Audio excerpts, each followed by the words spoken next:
Let's now shift our focus to the Russia-Ukraine war.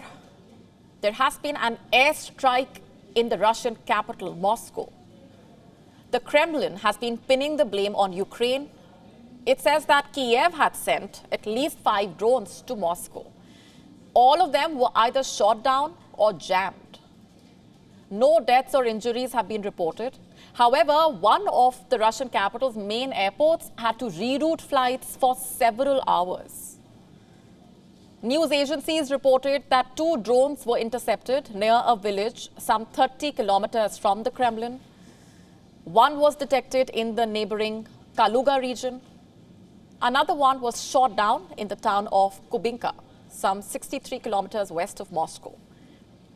And a 5th was jammed and crashed into the Odintsovo district of the capital. Landings and takeoffs at Moscow's Vnukovo airport were restricted for several hours. A number of flights from Russia, Turkey, the UAE and Egypt were diverted.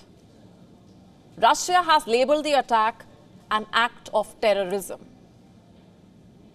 The Foreign Ministry spokeswoman has said, and I'm quoting, "The Kiev regime's attempt to attack an area where civilian infrastructure is located, including the airport, which incidentally also receives foreign flights, is yet another act of terrorism." She also said the international community should realize that the US, Britain, France, permanent members of the UN Security Council are financing a terrorist regime. The strikes on Moscow coming days after an abortive mutiny launched by the mercenary chief, Yevgeny Prigozhin. We've been telling you about the fallout of the Wagner rebellion.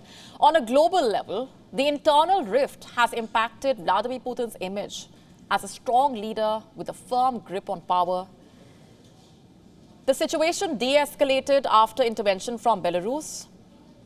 But now, Russia no longer enjoys the support of the Wagner group, which stood by its side since the war broke out over a year ago, it seems. This has also revealed a significant crack in the unity of the elites around President Putin. And amid all this, drone strikes on the Russian capital are bound to raise alarm. This isn't the first time that Russian heartland has come under attack, of course. 2 months ago, Russian oil infrastructure came under attack. Drones rained down on 2 oil refineries in Russia's Krasnodar region.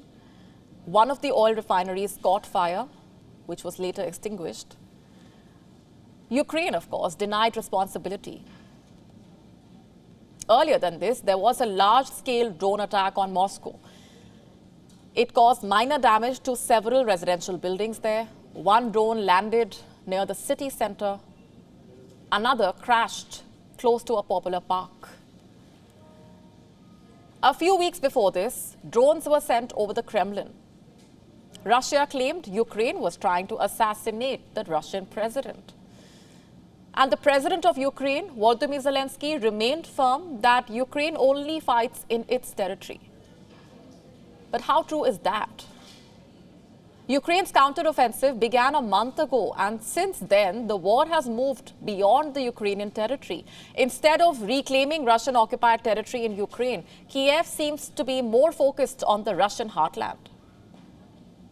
On the borders, Ukrainians are up against minefields, anti-tank ditches, as well as layered defensive lines that reportedly run 20 kilometers deep in some parts.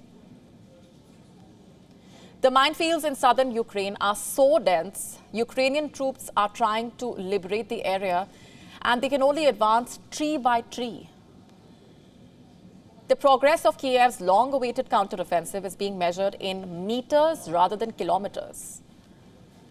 Ukraine is having trouble dislodging Russian occupiers, it seems, but Ukrainian officials have an entirely different story to narrate.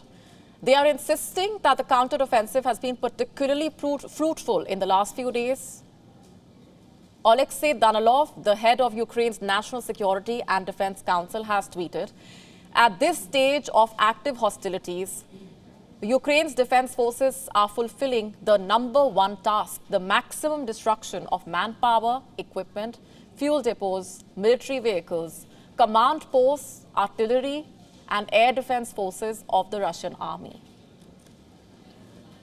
The Ukrainian military claims to have taken back over 37 square kilometers of territory overall in the past week itself. Meanwhile, Russia also continues its missile and drone barrage well beyond the front lines. Each side says the other is suffering heavy losses. Where is this war headed is the immediate question. WION now available in your country. Download the app now. Get all the updates on the move.